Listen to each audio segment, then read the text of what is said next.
Hello, everyone, and welcome back. My name's Gavin. Thank you very much for visiting the channel. Looks like we've got a few people already commenting. I have to make a confession here. I had really wanted to do a prepared video and do my regular premiere like I do on Mondays at 2 o'clock Eastern. But I've been sick for the past few days and just haven't felt up to it. Today has been the first day that I've felt up to it. And in order to get to to meet my schedule, my Monday upload schedule, I decided to do this one live. So I hope you guys are okay with that. I know I didn't give you very much heads up. It really was just, I didn't feel up to it until a couple hours ago. And then I just decided to do it. So today we are going to be talking about the case of Gabby Petito once again. If you go over to my website, you will find that I have covered her case in pretty great detail.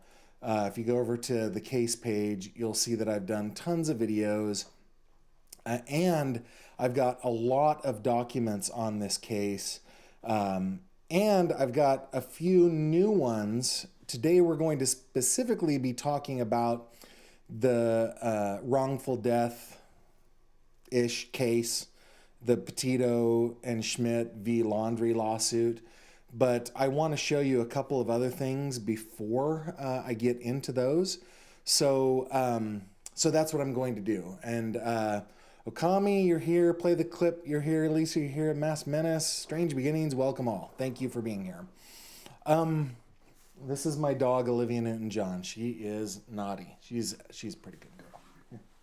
She always wants to sleep under the desk. Okay. Before I get into the lawsuit, I want to show you a couple of documents regarding the federal lawsuit against Brian Laundrie. If you guys remember, he was indicted in the District of Wyoming. It was a federal indictment.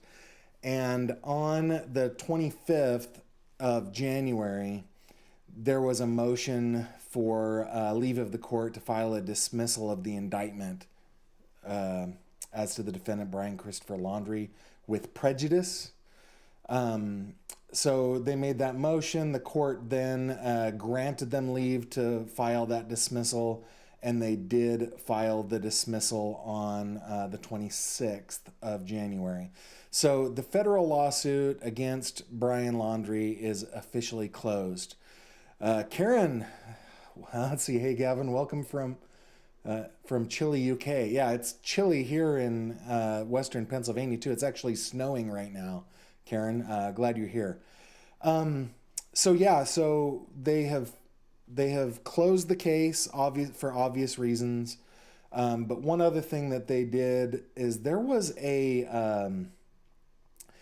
another arrest warrant that had been amended to arrest Brian Laundrie. That arrest warrant was never executed, and so because it was never executed, it will never be made public. That is the Freedom of Information Act. So on the 24th of March, they returned that arrest warrant unexecuted. So I wanted to show you guys those things. So as it applies to the federal case, I think we've got all the documents that we're ever going to get on the case. Okay, let's see if there's any questions before I kind of keep going on.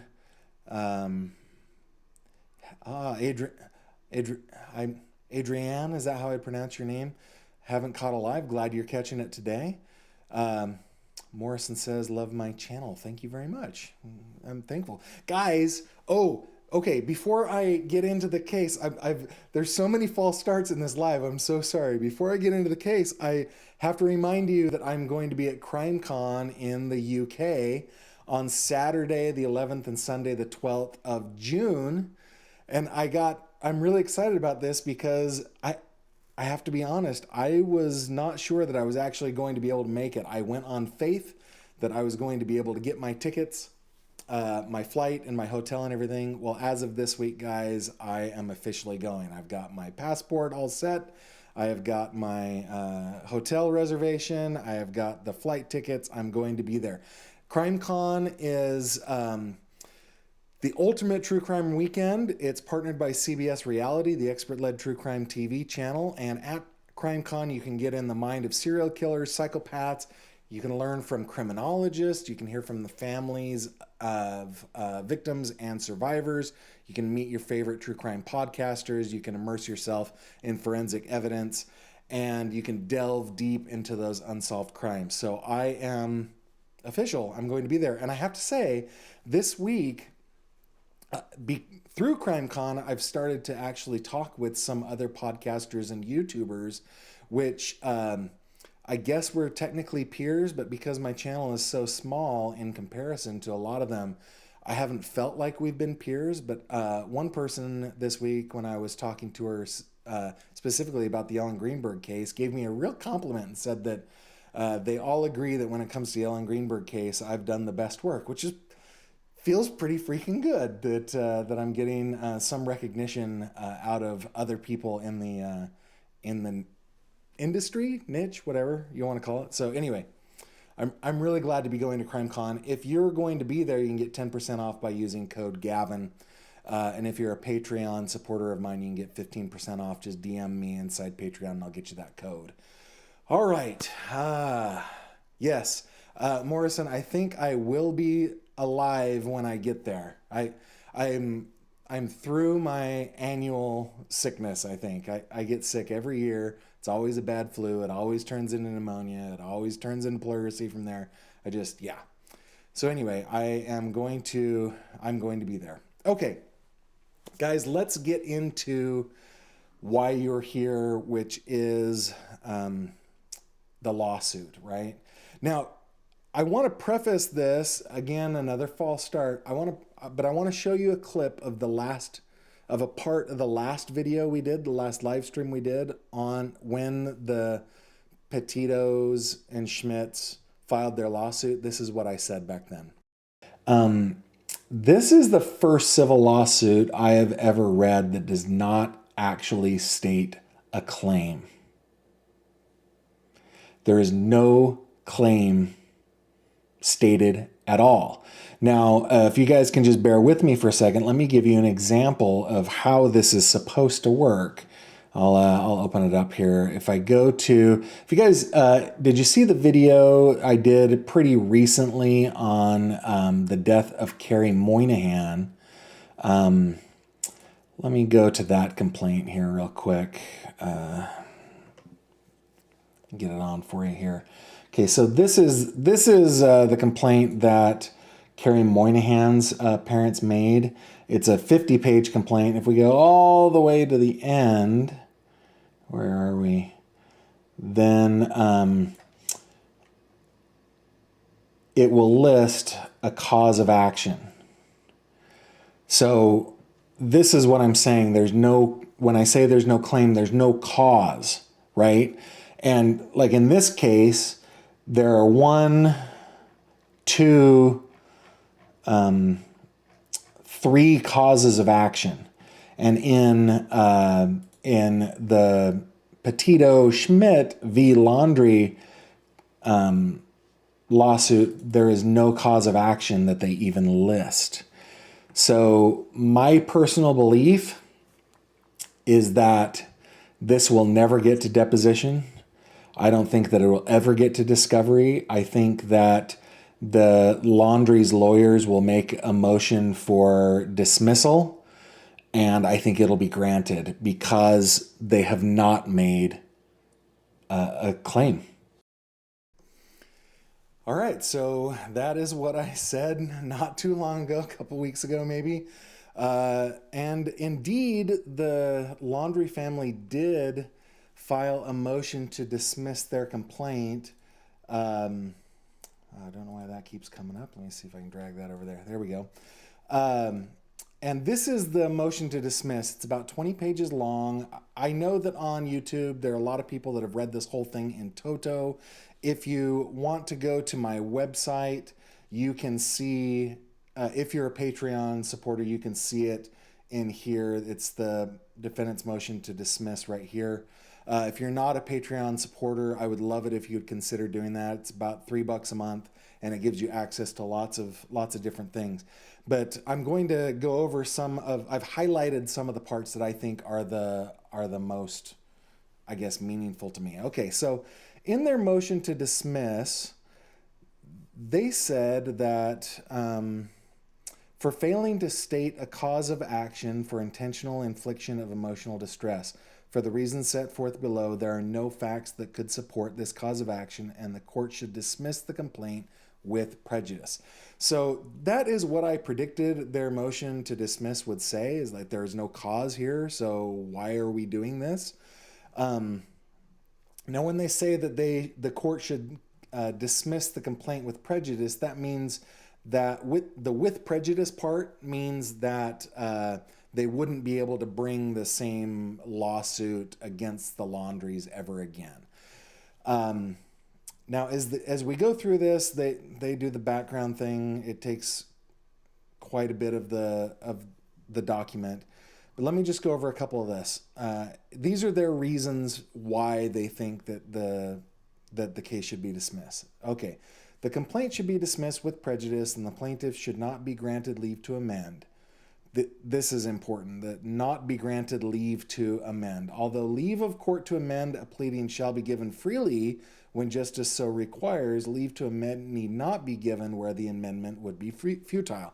So not only are the Laundries arguing that this case should be dismissed, they're arguing that they should not even be given, excuse me, just not feeling well here, guys. They should not be given the opportunity to amend their complaint after they read this motion to dismiss, right? So leave to amend need not be given where the amendment would be futile.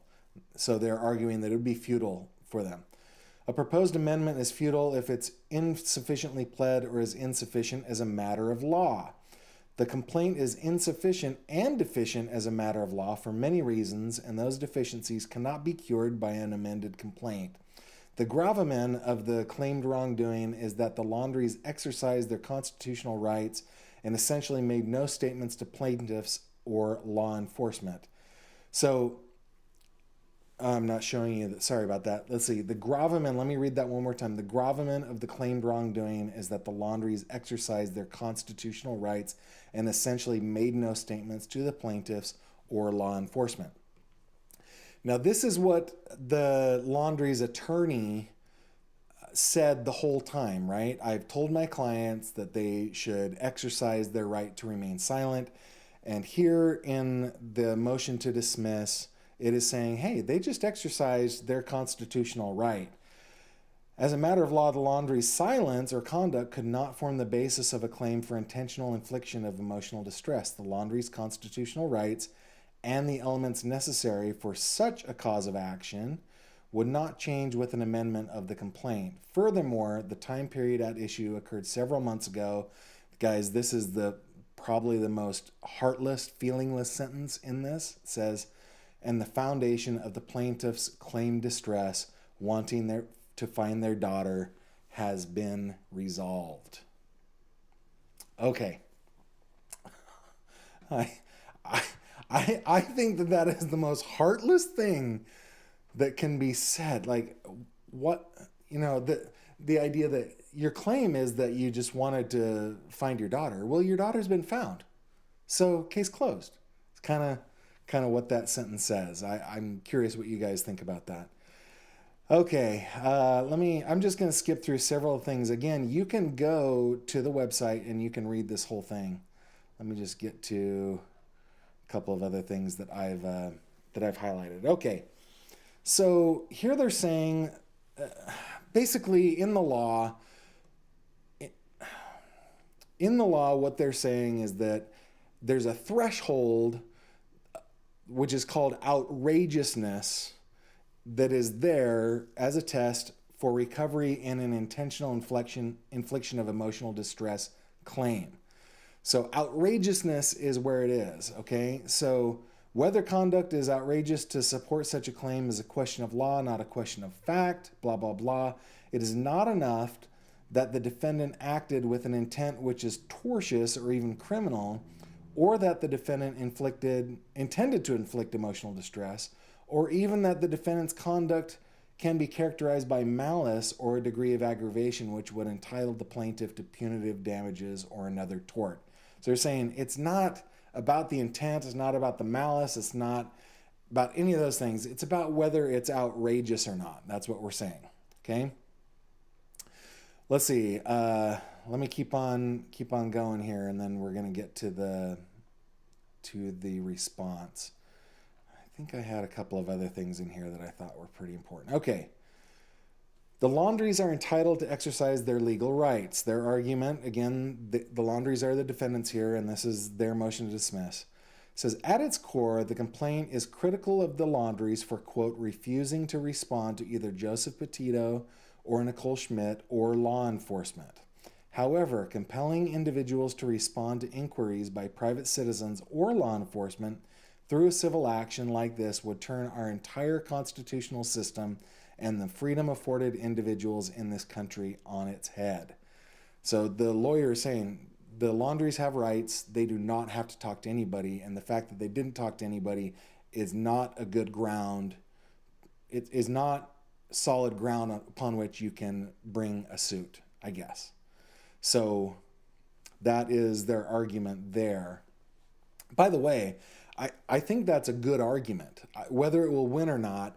When I read these things, guys, I really do appreciate good lawyering, right? When a lawyer practices his or her craft in a fine, outstanding manner, I do appreciate that. And I think this is a good argument. I don't necessarily like it, but I think it is a good argument.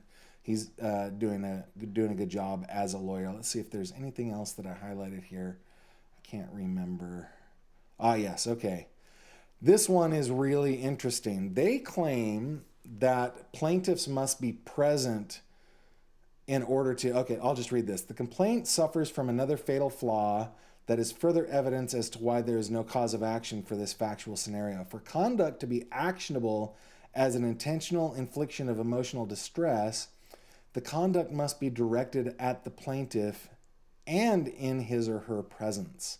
And they quote some Florida precedent there. So they're saying if they're claiming that my clients inflicted emotional distress on them, they had to be present. That is that's one of the claims in the motion to dismiss. All right, I don't think there's anything else in here that I've highlighted. Oh, I did highlight one more. Here we go. This is the very end, I think. Oh, no, it's not the very end. Okay. So what happened to Ms. Petito is certainly unfortunate. Yeah, I'd say it's unfortunate.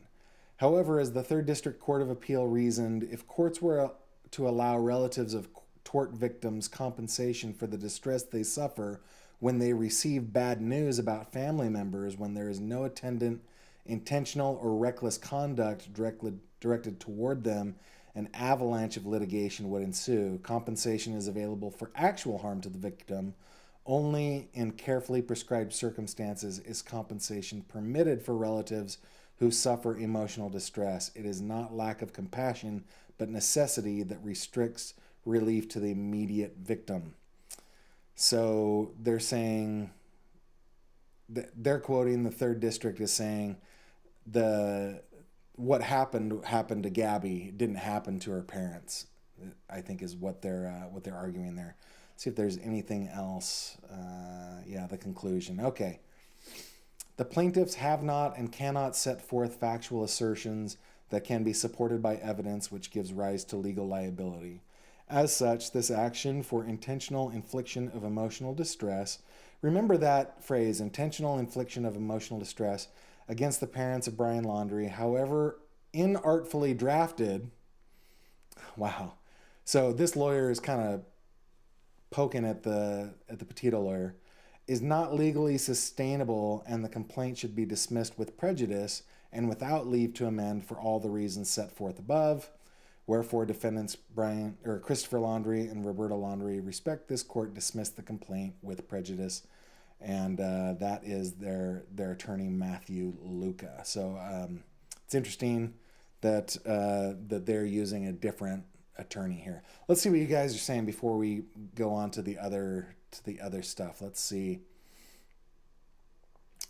Karen, loving my look, rocking the beard. Hey, listen, Karen, I typically do wear a beard. I haven't for the last couple of years, but because I had to have my passport picture taken and it's 10 years, I wanted to at least have some kind of stubble. Let's see. Mia says, the Laundries have got to be one of the most hated families in the world. They really just don't care about anyone but themselves. So that may be true. I mean, they said a couple things in this motion to dismiss that I thought were pretty bad. Pretty bad. What happened to Ms. Petito is unfortunate. Yeah, I'd say so. Indigo Moon, I think that the family needs to do what it needs to do. If you haven't lost a child to violent crime like we did, you really can't know. Let this play out. So I'm sorry to hear about your child, Indigo. But you're right. None of us can really feel what they are feeling unless something like that has happened to you. Everyone hates a good lawyer if he or she is not representing them. I don't hate a good lawyer. I really enjoy a good lawyer, even if they're against me. And guys, you guys know that I have actually been on the receiving end of a lawsuit, and I wasn't going to bring this up. Maybe I'll do it at the end of this because it's not germane to what we're talking about, but there is a new legal action that might happen against me right now that I want to show you. That's pretty funny.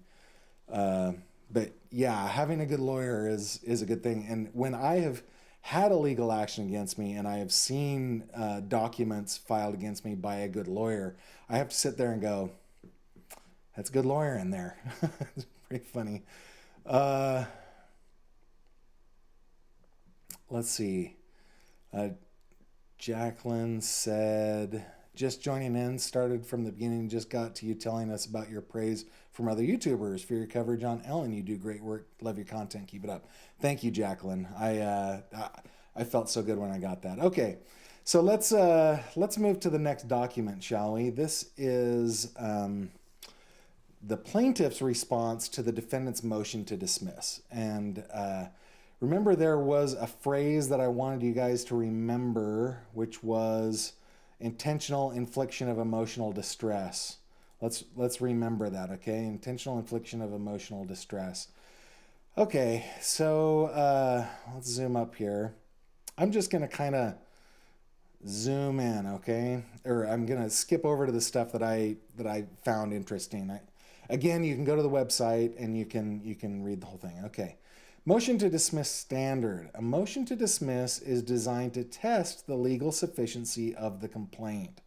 In determining the merits of a motion to dismiss, the trial court must limit itself to the four corners of the complaint. A complaint should not be dismissed for failure to state a cause of action unless it appears beyond doubt that the plaintiff would prove no set of facts that would entitle him to relief. So this is new to me, guys. Remember, if we go back to my my previous statement, I said this is going to just go away because there was no cause of action. That's really what I felt. But this lawyer is arguing that a complaint should not be dismissed for failure to state a cause of action unless it appears beyond doubt that the plaintiff would prove no set of facts that would entitle him to relief. Apparently, the judge agreed to that one. Which I thought was interesting. Okay, alleged pleading deficiencies. Okay, the defendants suggest in their motion that they assume the cause of action is one for intentional infliction of emotional distress. Although the phrase intentional infliction of emotional distress does not appear in the complaint, and also suggests that it is possible plaintiffs might be trying to allege a cause of action for tortious interference with the dead body. I did not catch that in the motion to dismiss. In the motion to dismiss, it goes on at length that their cause of action is intentional what is it? Intentional infliction of emotional distress. But the fact is, if you go back to the original complaint, which I can, give me just a second here, guys. I'll find it. Let me just find it for you here real quick, because it's fascinating. Actually, let's do this easier. Let's go to the website. I'll go over here. So here's the complaint right here.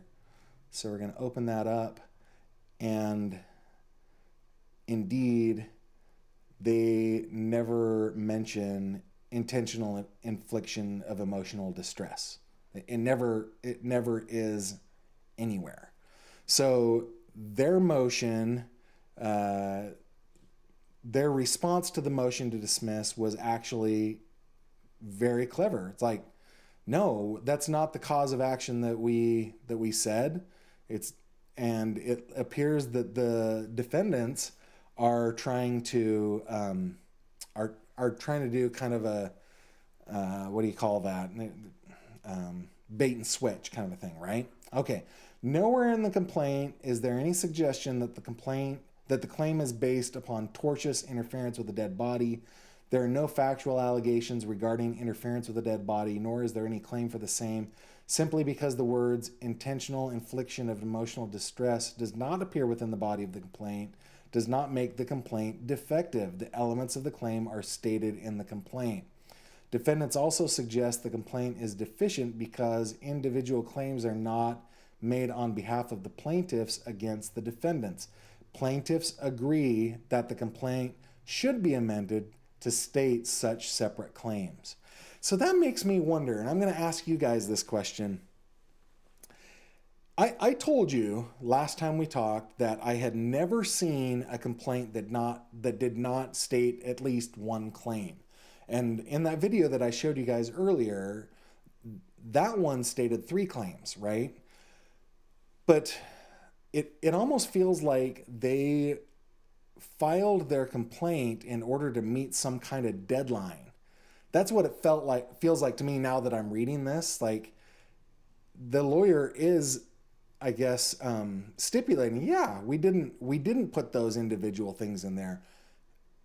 We should be given leave to actually amend our complaint. And if we go back to the motion to dismiss, that lawyer was like, they're going to want to amend this, and I want to get in front of that and say they shouldn't be able to amend this. So this is really good legal wrangling. I'm really impressed by it. Excuse me for just one second here, guys. Okay. Let's go on. Again, you can go to the website, read this whole thing if you want. Let's see what else I highlighted here. Here we go. At this stage of the proceedings, it is not the burden of the plaintiffs to prove the outrageousness of the conduct. Rather, the question is whether there are sufficient facts pled and the allegations must be accepted as true. Based upon the paragraphs referenced in paragraph 11 above, plaintiffs submit that they have alleged conduct which is extreme and outrageous and goes beyond all possible bounds of decency. Can anyone truly suggest that it is not atrocious and utterly intolerable in a civilized community to refuse to tell grieving parents where their child's remains are located? I think that's an interesting question. Can anyone truly suggest that it is not atrocious and utterly intolerable in a civilized community to refuse to tell grieving parents where their child's remains are located? So if we presuppose that the Laundries knew where Gabby's remains were, and I actually have a video of that, right, when they found Gabby Petito's remains out there. So the question is it not outrageous? Is it not atrocious that if they knew where the remains were, that they wouldn't tell the grieving parents where those remains are? Is that atrocious, right? So what do you guys think about that? Let me see what, let's see what you guys are saying here. Crazy Prepper Linda says, Chris and Roberta Laundrie did not kill Gabby, their adult son did. As much as Brian's parents can be trialed through the court of public opinion, morality and legality are two different things. I don't disagree, Linda. I don't disagree. And I am surprised that this case is continuing to go. Let's see what Lori says. Lori says the Laundries did cut off the Petitos when they knew their son has to know what happened to Gabby. They blocked them. A good lawyer may be able to say that is intentional infliction of emotional distress. Well, they did mention that in their claim that they had been blocked, Lori. You're absolutely right. But they didn't claim intentional infliction of emotional distress, which if I can go full circle here one more time, the fact that there weren't any claims in their complaint, it almost feels to me like they were trying to hit a deadline, knowing that they were going to have to amend and that they were going to put that stuff in there. And I wondered if that might be a lawyerly tactic to see what the motion to dismiss might say and then use that as a way to amend their complaint. I'm not sure. Let's see.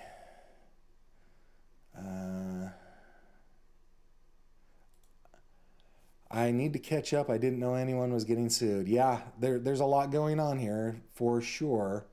They are. Let's see what Linda says again. Even though the Petitos are alleging that the Laundrie parents blocked them from contact, there is still the possibility that Brian did so without his parents' knowledge. That is true.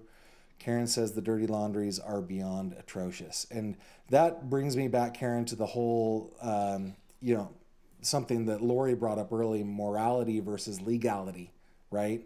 They are doing, it appears to me that they have done some pretty atrocious and morally repugnant things. But have they broken the law? That can be a different question, right? Let me see if there's anything else that I did highlight in here. Okay. The defendant's suggestion that the conduct of the Laundries had to be the sole and proximate cause is without merit. The defendants cite this honorable court to no authority for such proposition. Defendants incredulously suggest the plaintiff's complaint does not allege, let alone factually support, that the emotional distress was severe. This is an ironic suggestion, given that the defendants themselves experienced the same emotional distress when their son was missing. That's good lawyering right there.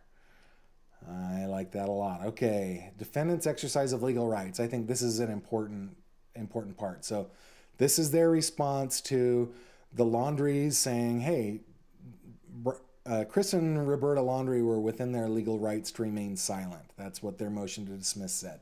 So this is in response to that. Defendants correctly state that conduct which would otherwise be extreme and outrageous may at times be privileged under the circumstances. However, defendants' suggestion that they were entitled to such a privilege is wrong. Defendants wrongly suggest that in this instance, the First Amendment guarantees them the right to speak freely and the right to refrain from speaking at all. Defendants cite Woolley v. Maynard, which states, we begin with the proposition that the right of freedom of thought, protected by the First Amendment, against state action includes both the right to speak freely and the right to refrain from speaking at all.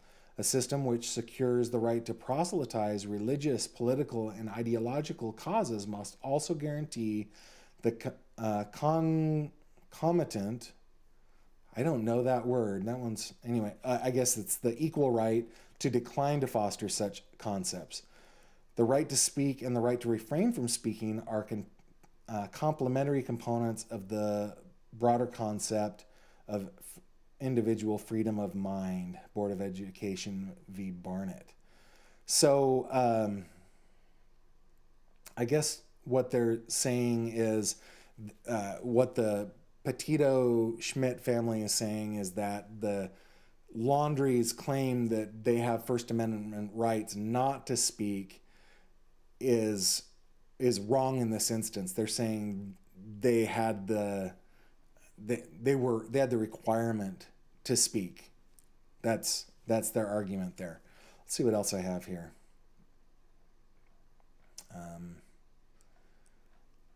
I highlighted anything else. Here we go. In this matter, there is no state action at issue, and the defendant's First Amendment rights are not implicated. While they may have chosen to say nothing, they have no constitutional right under the circumstances herein to remain silent. Defendants also seem to suggest that they had a Fifth Amendment constitutional right not to speak in the face of a criminal investigation. Defendants then go on to state there was unquestionably a law enforcement investigation of the Laundries regarding the disappearance of Miss Petito. Defendants' arguments are premised on alleged facts which are not within the four corners of the complaint and therefore should be ignored. Likewise, defendants' argument regarding the right to speak to an attorney has no relevance to this matter. So they're saying First Amendment doesn't apply here, Fifth Amendment doesn't apply here. That's what the Petito Schmidt lawyer is saying. Okay, now this one is the plaintiffs must be present argument. If we go back, to the motion to dismiss, they argued that, the plaintiffs had to be the plaintiffs must be present, right? So their response to that is, defendants argue incorrectly that for conduct to be actionable as an intentional infliction of emotional distress, the conduct must be directed at that plaintiff and in his or her presence. The restatement, Second of Torts, Section 46, was adopted by the Florida Supreme Court in Metropolitan Life Insurance Company. Supra states as follows. One who by extreme and outrageous conduct intentionally or recklessly causes severe emotional distress to another subject to liability for such emotional distress, and if bodily harm to the other results from it for such bodily harm, where such conduct is directed at a third person, the actor is subject to liability if he intentionally or recklessly causes severe emotional distress. To a member of such person's immediate family who was present at the time, whether or not such distress results in bodily harm, or B, to any other person who is present at the time if such distress results in bodily harm. See also blah, blah, blah, blah, blah. In all cases, we have found in Florida, recognizing the tort of intentional infliction of emotional distress, the plaintiff was the recipient of the insult or abuse, or the message was clearly directed at the plaintiff through a third person. In the within matter, plaintiffs have alleged that the conduct of the defendants was directed at them specifically, and they're not suggesting it was directed at a third person. So they're saying the defendants are wrong when they say that the plaintiffs must be present because the law said it was directed at a third person, not directed at them directly. So I think that's pretty good lawyering there as well. Let's see. Let's see what you guys are saying here. Let's see. There are a couple. Okay, Cynthia asked, then what are the claims? Cynthia, we still don't know what the claims are. That is what is so interesting about this whole case, is we have no idea what the claim is or what the claims are, only that the Petito family has said, we reserve the right to amend our complaint. So I think that it is a tactic that they used in order to see what the argument was going to be on the motion to dismiss, in order to be able to rewrite their complaint so that it sidesteps any of those things. Then Swim says, trial by media, no thank you, let the law decide. Okay, I don't disagree with you there. I hope that the content that I create for you guys is not a trial of media or public, what is that? Trial in the public square, whatever you want to say. I like to look at the documents. I do occasionally go into Speculationville, but I am not trying the laundries on anything. If anything, my commentary has been about the quality of the lawyering here. I'm just shocked that this case has gotten to this point. I really am. I'm completely shocked about it. Okay, let's see what else you got here. I believe Integrity says, I believe Gabby's family wants as much justice they can get for Gabby. Bringing the truth to light in its own right is justice in itself. Is there any other way to bring forth the discovery into the public eye? You said public here. So I think that's possible. And in my last video, Integrity, I said, and I think it's probably pretty unpopular, but I said that maybe, I speculated that maybe the Petito and Schmidt family were trying to keep Gabby's case in the public zeitgeist in order for them to be able to do more good with their foundation.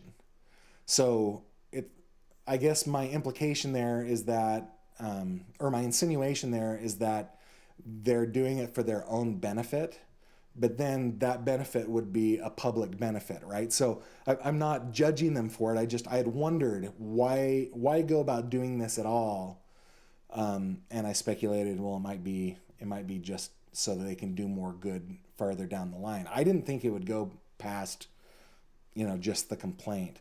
Let me see if there's anything else. Let's see if there's anything else you guys say here, actually, before I move on. Lori says, I think they're trying to find out if they knew and then try to go for accessory after the fact. The FBI has not yet closed the case. I don't know that there is an FBI case against Chris and Roberta Laundrie. I mean, they did say in their motion to dismiss that they did have a law enforcement investigation going on against them. So it could be. What I do know is the case against Brian Laundrie is closed. So are they going for accessory after the fact? That's a good question. Atrocious doesn't equal illegal. This is true, Cynthia. Karen says, an acknowledgement at the time of Gabby's death and an apology to the Petitos could have possibly made a difference. Okay, so it could have made a difference, but it could have made them even more liable to tort claims later. That's the thing. They're in between a rock and a hard place here, right? And I'm not trying to get any sympathy for the Laundries. I'm just saying, I don't know that they had any really good choices there. Linda says FBI closed the case back in January. So I don't know one way or the other. But thanks for your comments on that. Let's go back over here. Let's see what else I highlighted. I think that is the end of what I highlighted. Now, one more document that I want to show you guys is this document. Now, if you go to the website, you'll find. Let me go here. We started today with the defendant's motion to dismiss, and we've gone over the plaintiff's response to the motion to dismiss. There are a couple of other things here that are really more just administrative in nature. One of which, though, is an order granting the plaintiff leave to file an amended complaint. It's a pretty short order. I didn't open it up and prepare it for you guys, but it's really just an order saying that you may go ahead and amend your complaint as needed. So, and it's really just, that's really just it. So the Petitos did win on that argument. They are being given the option to amend the complaint. The Laundries lost on that one. Case management report. And then there is a order setting a case for jury trial. And then there was a cancellation of a hearing. There had been a hearing that was scheduled. I'll just go over it real quick. It was scheduled for May 9th, but with the motions that were made, they canceled the hearing. And then, okay, so order setting case for jury trial. Let's go back over to this one. So they have set a date for the jury trial to be on, what is that, August 14th. Of 2023, so a little bit over a year out, pre-trial starting the month before and all that. So the court has ordered the jury trial. Now, what does that mean? Does that mean that this is definitely going to a jury? No, it doesn't mean that. They could cancel that as they go through the process of the lawsuit. It very well could be that this thing gets settled. But they did schedule a jury trial for about a year out. That gives both sides opportunity to do a whole bunch of stuff. The next thing that's going to happen, in my opinion, is that amended complaint will be filed. And when that amended complaint is filed, my guess is that it will include causes of action, right? It will have actual causes, which will be great because we will know what it is that they're suing them about, right? We don't know yet. So I think that's probably the next thing that we'll see. We'll probably see the amended complaint, and then that will trigger probably a new motion to dismiss based on the fact that it's an amended complaint. They can do that. There will be a response. There's a whole bunch of stuff that could happen. Will this go to trial in August of 2023? I mean, I kind of doubt it. They always get pushed back or they change or something like that. But I'll keep you guys up to date as we see things happen. Let me see if there are any other comments that that you guys have made here that I should answer. If the laundries lied or misled the FBI, could they be charged? I thought that was a crime in and of itself. Lori, that is one of the main things that people get charged with, and that is lying to a federal investigator. It is illegal to lie to an investigator, which is funny because it's not illegal for them to lie to you, but you may not lie to them. So yes, the answer to your question is yes, they could be charged. Cynthia says, this is such a slippery slope regarding taking away the right to remain silent. Yeah, I personally feel that a person's right to remain silent is a cornerstone of our rights here in the United States, right? So I didn't like that argument at all in the response. I didn't like that at all. But there are limits to the Fifth Amendment, by the way. There are limits to the Fifth Amendment. I can't enumerate them all here, but there are already times in the law where you may not invoke your right to remain silent. You must answer. So those do exist. Let's see. Adrian says, do you think that the laundries getting their son's car after he committed suicide would be a possible admission of guilt? I'm not there. I know that some people are, but no, I don't get there. I think the fact that they found his car, I think it was probably searched and the police said, why don't you come pick it up? I think that's probably what happened. Karen said this could drag on. And you are correct, Karen. Okay, guys, I'm going to take a little bit of a break here because I've covered everything that I want to cover in regards to the federal case against Brian Laundrie and then the civil case between the Petitos and Schmitz versus the Laundries. But I do have a little something that I've wanted to talk to you guys about a little bit that is not even tangentially connected to this case, but it does have something to do with the law. So I'm going to pause for a minute and then you guys tell me in the comments if you would like me to talk about this. This is specifically another threatening letter from a lawyer to me. So you let me know. And in the meantime, I'm going to read a couple more comments. The plaintiffs need a new lawyer. It's possible. It's possible. I don't know. I wonder if it was a good strategy to do it the way they did it, because ultimately they got what they want, right? Ultimately they get to amend their complaint, and they get to know what the other side didn't like, right? So I think that was pretty good. I think that was pretty good lawyering. What would the ideal outcome of such a trial? What's the ideal outcome for the Petito Laundrie trial? Well, that's a good question. I don't know that I have a good answer to that. Nobody wins in this case. Nobody wins in this case. The only people who win in this case are the lawyers who are being paid to argue. Nobody else wins. So the ideal outcome, I don't know. The Petitos get some money for their foundation? I don't know. Okay, you guys are telling me, yes, of course. in Almost Down for Surprise. Let's hear it, Gavin. Karen says yes. Strange Beginning says, I'm always down for surprise.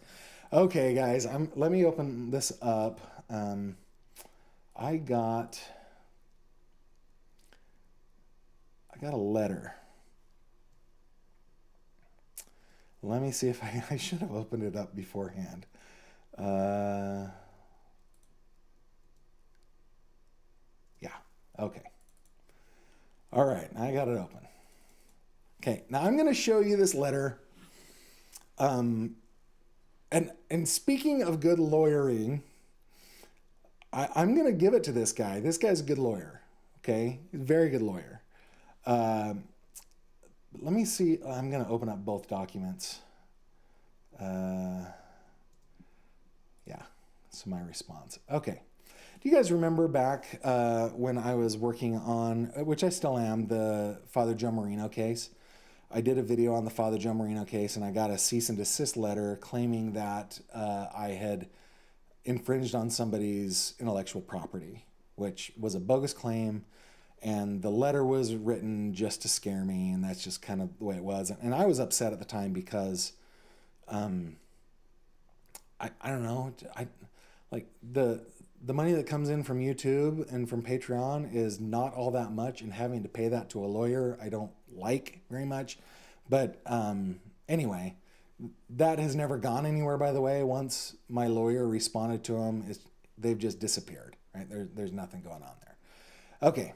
So if you guys remember the case of Romina Shaw, let me go over to my website here real quick. If you don't know the case of Romina Shaw, it's the latest big case that I've been digging into. I'll be doing another probably couple videos on it. But Romina Shaw is a mother of three. She's 32 years old, who was stabbed to death in the parking garage below her real estate office. Now, I've talked with her family and some of her friends on this, and have learned that the attack was so vicious to her face that they were not able to have an open casket funeral for her. It had to be closed casket, which to me shows like a personal grudge against somebody. And the police said that it wasn't a random attack. It wasn't related to gang violence that had been happening up there. So I felt like the place that you look probably is the significant other, and it turns out that she was in the middle of a very acrimonious divorce, and her soon-to-be ex-husband was a man who had been alleged to be a member of organized crime in Vancouver, right? So I reported on that. I did a video on it, and then I had gotten a whole bunch of voice recordings from my sources, and I had published those as well. And by the way, guys, I've gotten so many more documents in this case, but many of them I think are probably protected because many of those documents are between her and her lawyer. So I haven't published any of those. Anyway, okay, so I got this letter from her husband's lawyer, and here it is right here. Sent it to me that basically states that I have been defaming Bobby Shaw, and they demand that I take down and remove from the internet any content authored or republished by you or concerning Mr. Shaw, including but not limited to the webpage, the recordings, and the YouTube video. So their demand, that's part of the demand, this one right here, and why is that not selecting? There we go. That's the demand. And then secondly, they say they want me to apologize. They want me to retract and apologize. But this is my favorite part of this letter, guys. This is my favorite part. Right down here. Let me zoom up in on it. This letter, which is marked publication prohibited, is protected by copyright pursuant to the Canadian Copyright Act. This law firm and Mr. Shaw do not consent to publication of this letter to anyone other than your legal counsel. And sure enough, at the very beginning, it says publication prohibited. Now, I have to admit, guys, when I read this right here, that actually scared me. Because normally I would just go ahead and share these things as I am doing right now, right? It actually scared me. I was like, crap, then like the tool that I have here is taken away from me. However, the Canadian Copyright Act exempts certain things. One of those things that it exempts is commentary or criticism. Therefore, I am within my right to offer this letter up as long as there is criticism, right? Okay, so let's go real quick and say what they tell me I am doing to defame Mr. Shaw. It says the webpage recordings and YouTube video contain grave defamatory allegations of and concerning our client, Mr. Shaw. You falsely assert and repeat the libel of others that Mr. Shaw is a drug importer, a member of an organized crime gang known as the Wolfpack, a real-life Tony Soprano, and most damaging of all, state that he is responsible or suspected of being responsible for the death of his estranged wife, Ramina Shaw. Guys, so those are the four things, right? That I claim that he's a drug importer, that I claim he's a member of the Wolfpack, that I claim he's a real-life Tony Soprano, and that he is responsible for his wife's death. I never said any of those things. So in my response to them, I said, I'm in receipt of your letter, and here are the four things that you tell me I did. None of these statements are true. So please forward all your communications to my counsel, who is, Bob Martin. So anyway, this is one of those things, guys, that absolutely drives me nuts. That this attorney, who, by the way, is a very well-known attorney in Vancouver, is trying to bully me into not reporting on a suspicious death. And he's trying to bully me into not reporting what others believe happened. I never said that Mr. Shaw was a drug importer. I said that people that he is connected to, people he's been arrested with, who have been co-defendants of his, are confirmed members of the Wolfpack. But I said specifically that I could not connect him to the Wolfpack. I did not say he's a real-life Tony Soprano, and I did not say that he is responsible for his wife's death. I said that my opinion was that the investigative sites for the Royal Canadian Mounted Police probably are pointed at Mr. Shaw. That's what I said. So, yeah, that, guys, is the kind of semi-tangentially connected piece of news that I have in my life. I, guys, do not like being threatened. I definitely do not like being sued, but being threatened with lawsuits really bothers me. And they do threaten that. They say that they're going to have to, what does he say? We will treat this as a deliberate decision by you to aggravate the damages you face. So they're saying that this is probably going to go to court, which I don't know. I don't know if it will or not. I hope it does not. But if it does, I will let you guys know. I think that's everything that I wanted to show you guys today. Thank you for checking in with me. It looks like we've had, 80, 90 people with us today. If you guys have any questions about the Gabby Petito case, let's call it the Petito/Schmidt lawsuit against Christopher and Roberta Laundrie, and you want to know specifics of the case, I invite you to go ahead and go over to the website. If you click on cases and then click on to Gabby Petito, literally every document I've ever been able to find on the case is there. Man, it sure isn't. Oh, all these videos. All these videos that I've done are all there, and then all the case documents are there. The lawsuit documents are there. A very, very good timeline is there. So if you have any questions, please head over to gavinfish.com. And a couple more things before we leave here. Let's see. Don't be intimidated, Gavin. This is why cases don't get solved. Stay vigilant. I definitely will. Thank you, Gavin, says Nancy. Thank you, Nancy. Thank you all for stopping by, for spending some time with me today. I think with this, I am going to bid you adieu, and I hope to see you next time. Take care, everybody. Thank you very much for watching this video. If you liked what you saw, please subscribe to my channel. And if you have any comments or questions, please leave them below.